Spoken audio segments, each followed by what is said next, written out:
الفراغ. حنا اليوم في ملعب الامير مولاي عبد الله اللي كيجسد حكايه ديال المدينه، مسار ديال الفرقه ورؤيه ديال الوطن.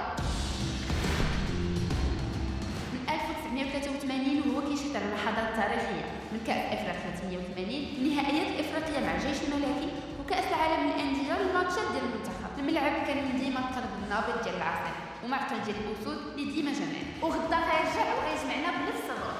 ولكن حل شي ضوء تصميم حديث بخدمه 100% مغربيه من الهندسه للتنفيذ. الملعب تبنى من جديد في وقت قياسي باش يدوز من 50,000 لأكثر من 68,000 مقعد موزعين على 3 ديال الطبقات.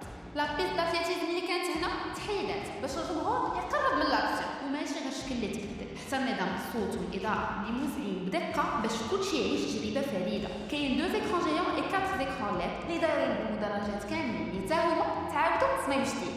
ارضيه الملعب الجيل الجديد بلوش ابريد، ولي فيستير ولاو مجهزين احدى التقنيات ديال الراحه لا ريكوبيراسيون والتجهيز البدني. كلشي بدروس ودور حسب المعايير ديال الكاف والفيفا باش توفر احسن الظروف للجميع. منصه الصحافه الجديده فيها اكثر من 1800 بلاصه، اون سال دو كونفيرونس، ميديا زون، احدى التجهيزات. وما نساوش لا سكاي بورد